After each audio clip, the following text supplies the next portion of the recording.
efoodsdirect.com/Alex or call 800-409-5633. That's efoodsdirect.com/Alex. 800-409-5633. A very wealthy U.S. citizen is predicting that in 2011, we will witness the most important day in America in more than 50 years. He says it will change everything about our lives. The way you shop, travel, invest, educate your children, and even how you take care of your health and your own family. Now, this man has made some outrageous predictions over the years. The crazy part is, he's usually right. You see, he predicted the collapse of GM, Fannie Mae, Freddie Mac, and America's biggest mall owner, General Growth Properties. In fact, Barron's called his work a dire prophecy. Recently, he created a video, which you can watch online for free, detailing his biggest and most important prediction yet. And it's a real eye-opener. I can't stress this enough. You should at least watch this free video online today. He explains everything you need to know, including simple steps you can take to protect yourself. You can find the video at www.endofamerica3.com. That's endofamerica3.com. Watch the free video at www.endofamerica3.com. That's endofamerica3.com.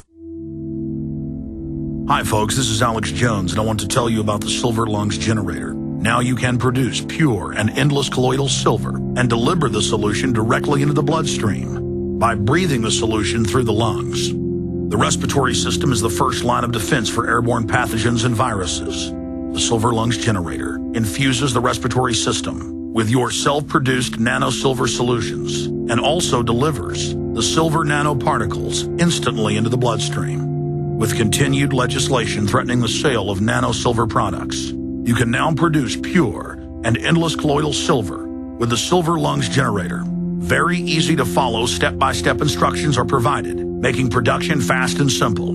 Go to www.silverlungs.com today and learn more about the breakthrough technology of the Silver Lungs generator. That's www.silverlungs.com.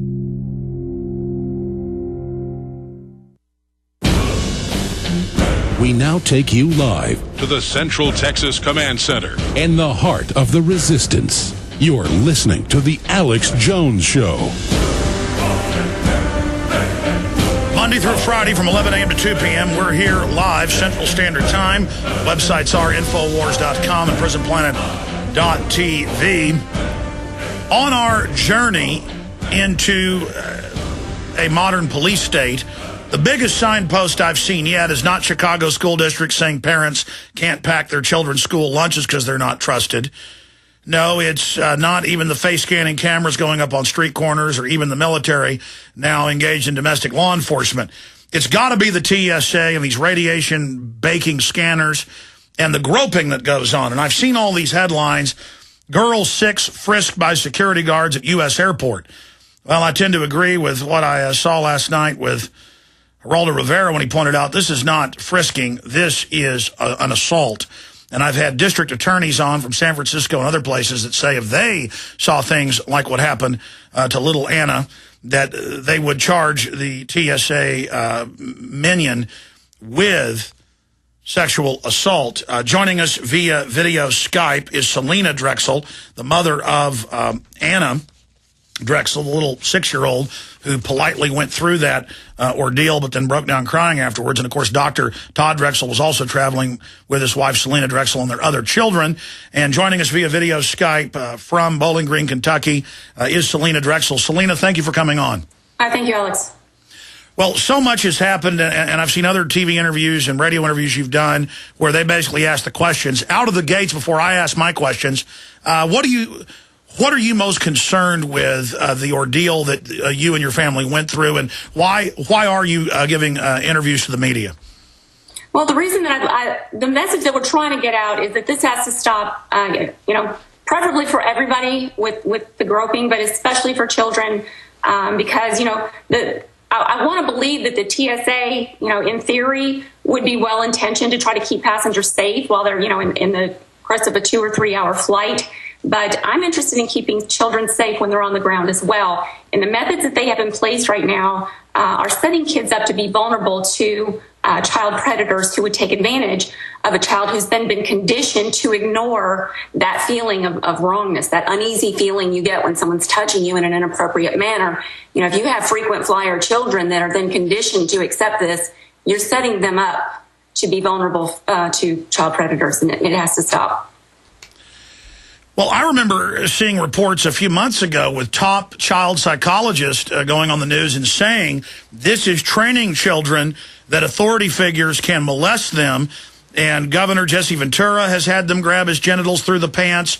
Ron Paul has talked about them squeezing his genitals. I've had guests on where they've stuck their hands into their pants and squeezed their underwear. I mean, a sworn police officer can't randomly do that at a park. How can these federal minimum wage people do this? I mean, the sky's the limit if they get away with this. I don't know. I don't remember signing anything when I bought my ticket saying that I was giving up my constitutional rights, and certainly not that of my children. And so I'm not sure how this is allowed. Well, Mrs. Drexel, I don't go to the doctor a lot for checkups because I don't, frankly, like the doctor doing the things they do.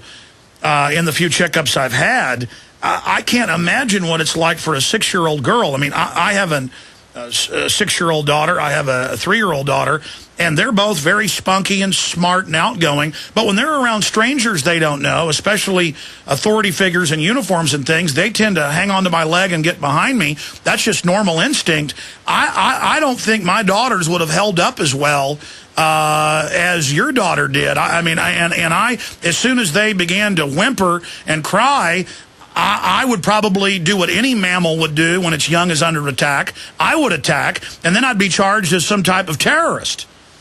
Well, it's pretty hard to keep my cool, but the supervisor you don't see on the camera was reasonably intimidating, and well, he was intimidating to me and let me know that, you know, there would be a big deal if I made a fuss. So if you didn't load on the cattle car, there was going to be a problem. But we know at the end of the cattle train, historically, is where the real problems begin. Better to fight here on the platform at the trains.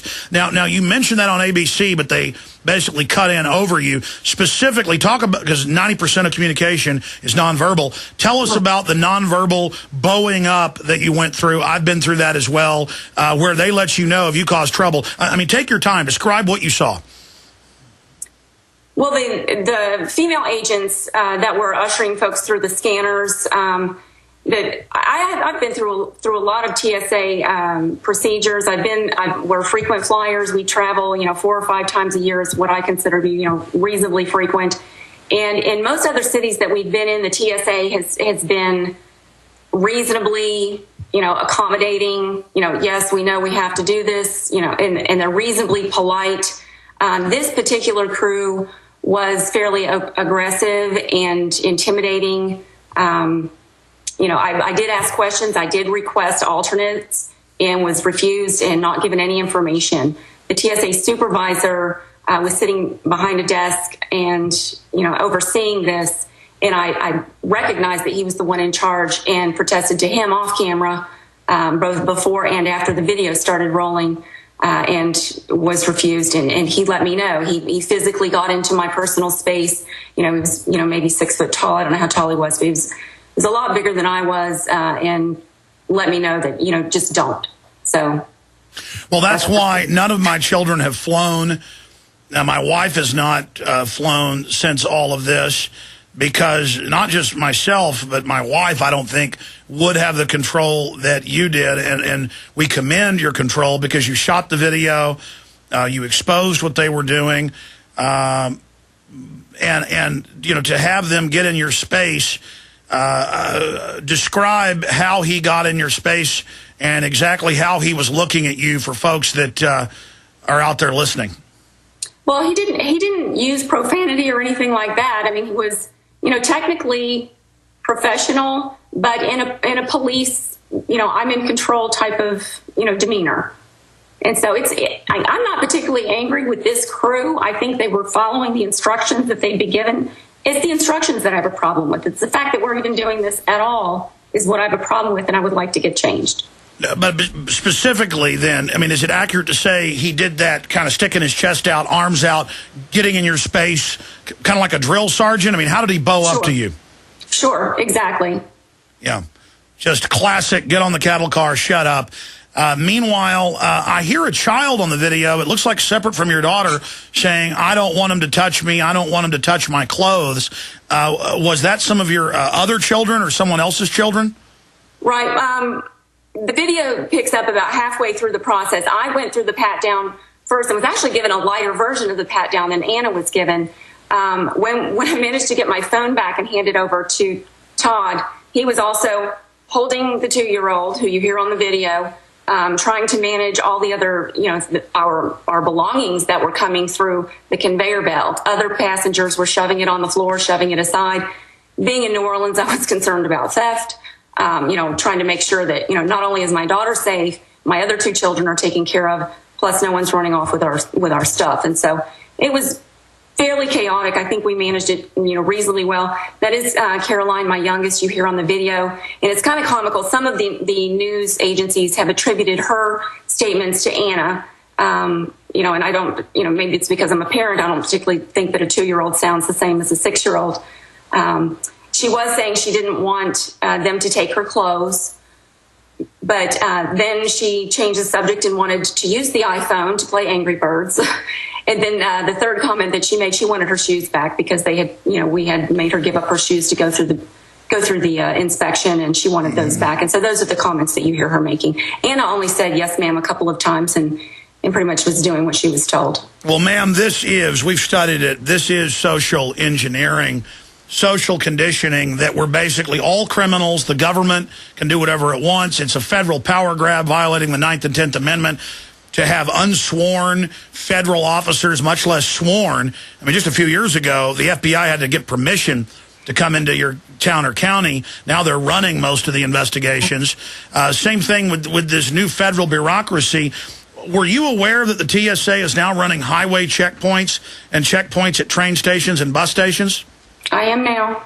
I know that now. I didn't know that before. And I take responsibility for not educating myself before we went on this trip. I was used to the previous processes. I had heard about, the new naked scanners that they were doing, but I thought that they would use those only if they couldn't use, some other technology, or if they were profiling someone and thought that they needed to take an extra look.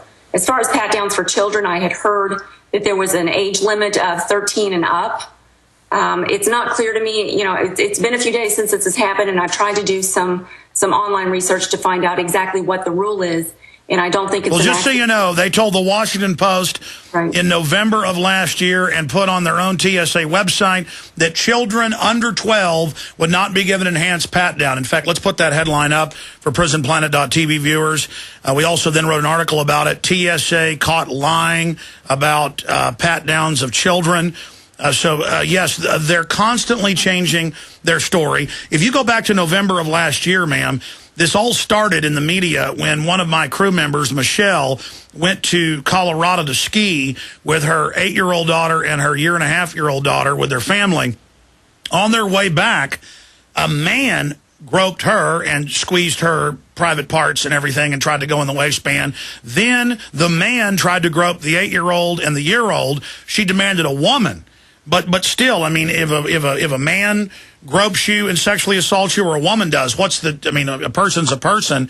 There's the USA Today article from last year. No enhanced pat-downs for kids, TSA says. So this is all psychological warfare. I saw Governor Ridge, head of Homeland Security, 8 years ago, say their plan was to finally have worker ID cards nationwide. TSA will be in every mall, highway, federal toll roads, and that they're just conditioning us to line up and basically be strip searched.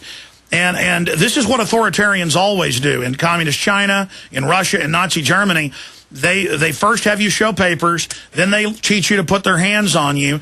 And the TSA themselves, agents are fired if they have radiation concerns from the scanners. They're fired if they don't want to do this, the groping. So they're creating cadres of people that will carry this out. And the reason I'm basically trying to fill you in on this is you're very influential, obviously, now doing these interviews. And if you haven't seen the info that I just covered, I'd love to send you the historical evidence. Yeah, I'd love to get any more that I could get. Yeah, I'll also mention that they're not changing gloves in between pat-downs. Oh, they're not changing gloves. They didn't change gloves between the last folks that went through and us. Now, watching the video, it looks like that they're doing the into the waistband, into the pants. Did that happen to your daughter, Anna? It did. They touched her underwear. But let me clarify. I don't want to insult, the feelings of or invalidate the experience of anyone who has truly been sexually molested or assaulted. I don't think that that's exactly what happened here. I believe they did go too far. But to equate, a child being physically molested or, sodomized or something horrifying, I don't equate the two. What I'm trying to get across